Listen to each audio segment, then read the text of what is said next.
Madam Moderator, members of the Select Board, and town meeting members.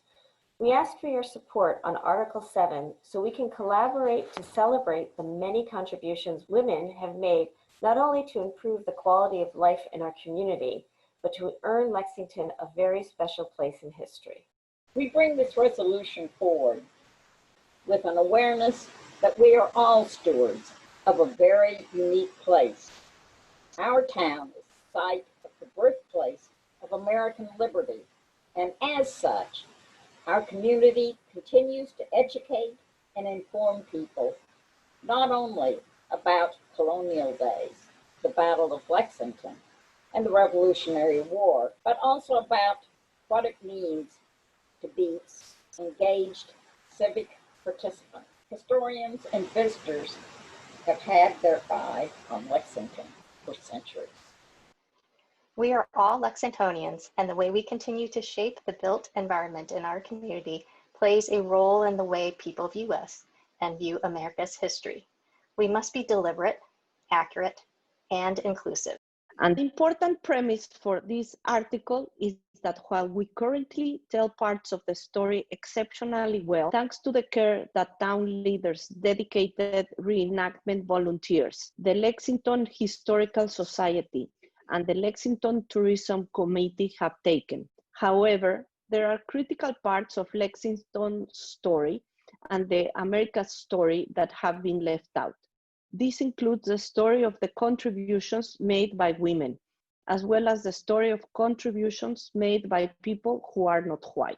The timing of this article, 2020, is the 100th anniversary of the ratification of the 19th Amendment. Women and their allies fought more than 70 years to have the right to vote recognized in the United States Constitution. Achieving the right to vote was done in stages, and securing passage of the amendment was a major milestone. The work continued through the Voting Rights Act of 1965 and still continues today. We believe this should be and can be better recognized. Here in Lexington, we know quite a lot about many women who worked in the 1800s as abolitionists and then suffragists, as educators and community benefactors. The Carey sisters, women in the Robbins and Stone families, and 2 generations of Wellington women were among the activists who pushed for equality and who believed that women should not be denied the right to vote.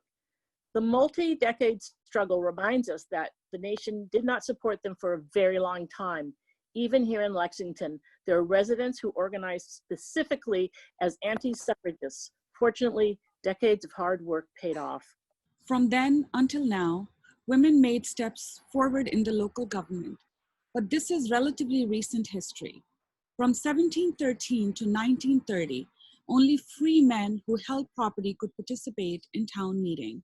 Ruth Morey, the first woman selectman, was elected in 1956, and Marge Batten was elected in 1987 as the first female moderator. However, across time, even before this land was called Cambridge Farms, when it was the land of First Nations, women contributed to Lexington. Farming, teaching, tending, working, whether paid or not. Tonight, we are pleased to be able to bring Article 7 forward. It was inspired not only by the accomplishments of our unsung heroes, but also by Barbara Manfredi, who served as a principal at Bridge Elementary School for many years, and who in 2012 brought forward the idea of a monument to honor women as a subject for our 8th grade mock town meeting workshops during the town's 300th anniversary. For several years, students debated the possibility of establishing such a monument, and tonight it is our turn. Across the country, the question of monuments is being debated. Does context need to be added to explain why individuals have been honored? Are there subjects of monuments that no longer reflect community values that need to be relocated or removed? Some even ask whether there is a value to having monuments at all. In Lexington, we are fortunate to have monuments that pay tribute to the lives of brave people who continue to inspire many today. Known around the world as the birthplace of American liberty and famed as the site of the first shot of the American Revolution, Lexington receives interested visitors every year. In 2018 alone, 120,000 people came to the visitor center. Even more people regularly visit our outdoor built environment during the off hours. What do they see? And what do we see as residents? Captain Parker stands at the apex of the battle green, a representative figure reminding people of the individual human scale of the historic and bloody conflict that took place on April 19, 1775. Visitors bring their own views as they pose for photos with the Minutemen. For some, he symbolizes the sacrifices ordinary people have had to make or choose to make to stand against the British king who taxed colonists without representation. We have been inspired by the Historical Society's Bold Women of Lexington exhibition. They have presented 24 remarkable women. We recommend the monument focus on the lived experiences of two of these women, Anne and Margaret, from the 1700s. We know little about these women as women's lives were not viewed as important as men's lives. There is little evidence of their existence. They were not involved in the military. They were often not educated in schools. They could not vote. Most could not own property. And for all of these reasons, there are few written or official records. However, we know that Anna Harrington was host to a gathering of 45 women at the spinning match held to protest British tyranny. And we know that a woman named Margaret lived in Lexington and successfully won her freedom from slavery through a court battle in which she liberated herself from enslavement from Amos Muzzy.